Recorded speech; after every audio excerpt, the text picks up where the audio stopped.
Of course, That I was sucks. also seated behind someone who wouldn't stop crying. She sat with her face pointed towards the window and sobbed loudly. One of the most unnerving but exciting experiences of my life was the first time I flew on an airplane.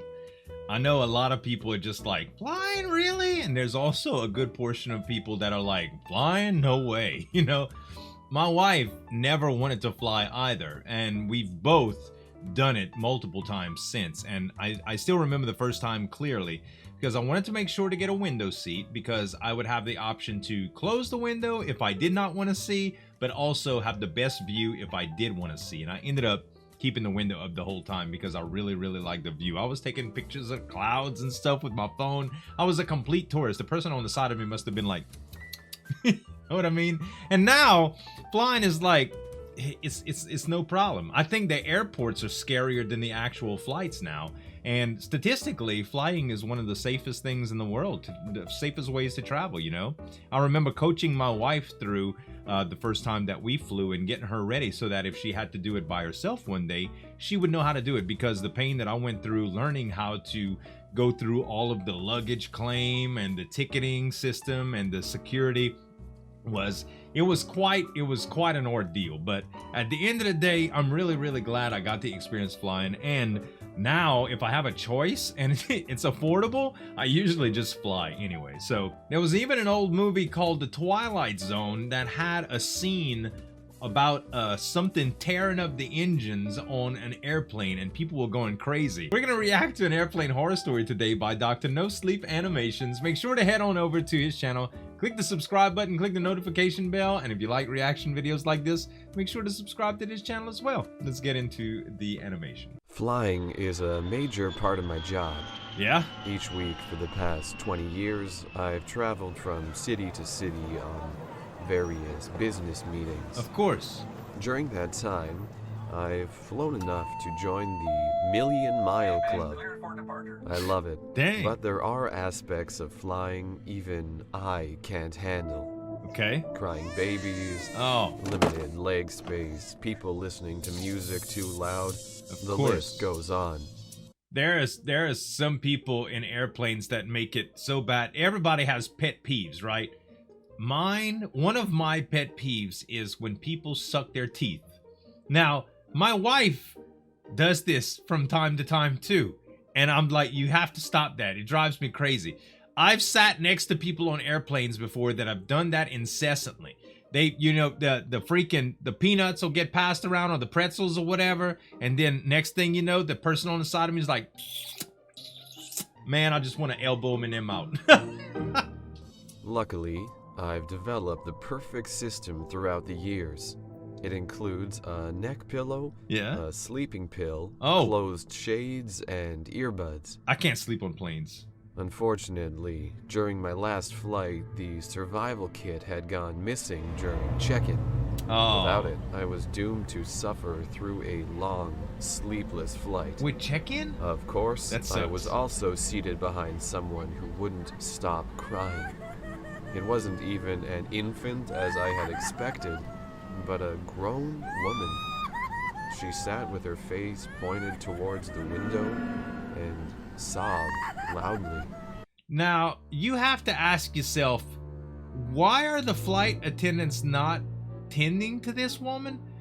Don't get me wrong, it might not be any of their business, but if I was working at a restaurant or a store and I saw somebody bawling their eyes out like a customer, I would definitely approach them and ask them if they were okay. There has to be some sort of interaction there. It just seems crazy to see a person that upset about something that you don't know. Like, you want to help them, you know? At first, I assumed she was afraid of flying.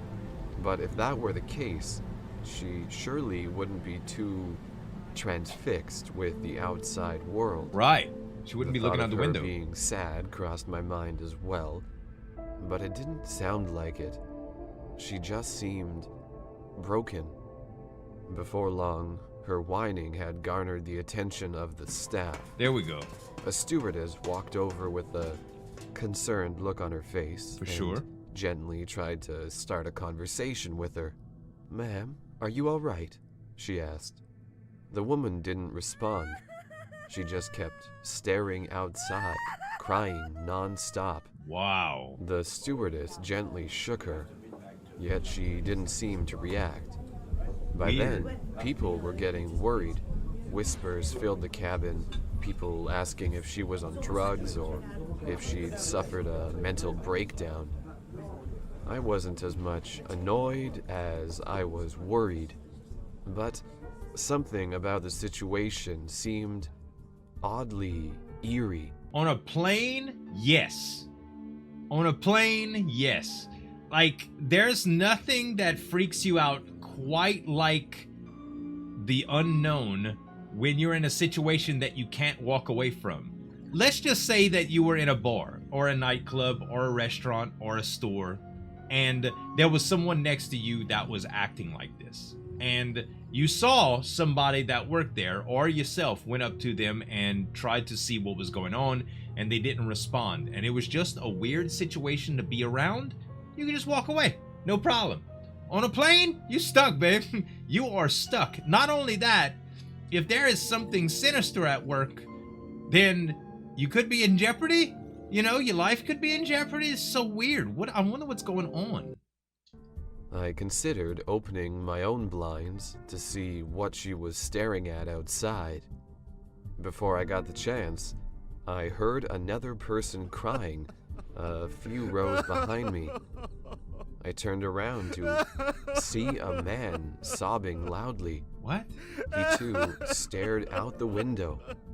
His eyes were unblinking and didn't seem to produce a single tear. Now this is weird, In y'all. fact, his entire face was rid of all emotion.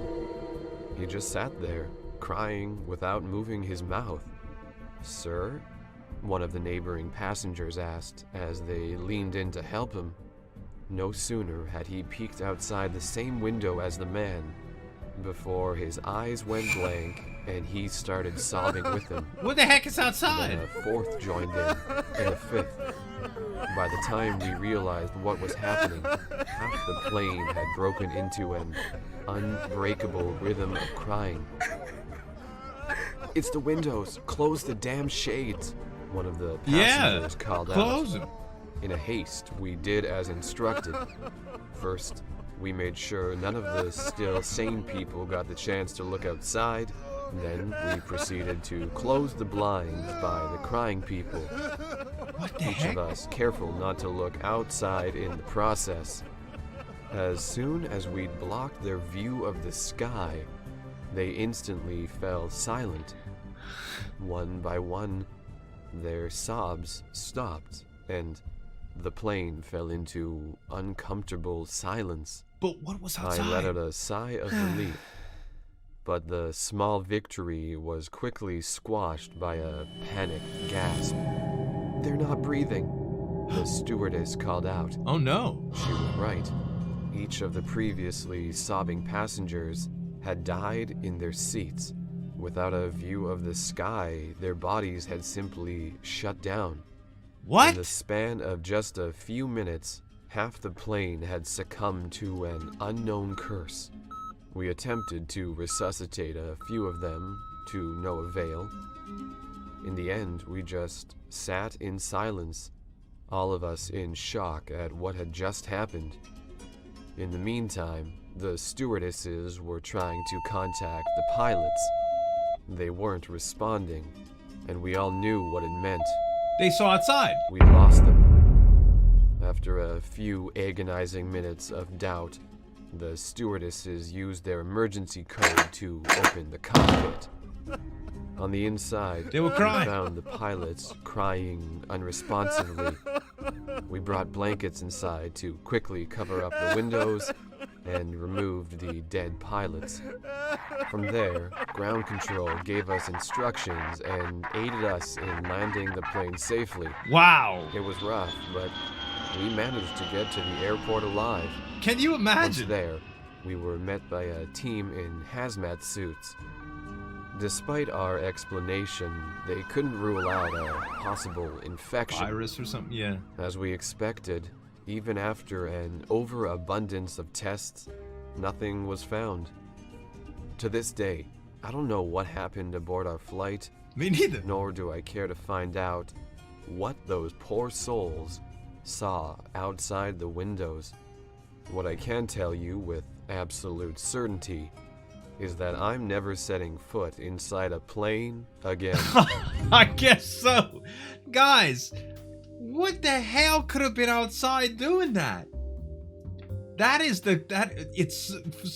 First of all, it's hard for me to talk about. First of all, what an incredible story. Like, it had me wondering the whole time and wanting to know what was outside, and that's the definition of a good story, but I guess we'll never know. I want to hear what you think was outside. Like, what kind of phenomenon could have caused that if there was anything that would be explainable? I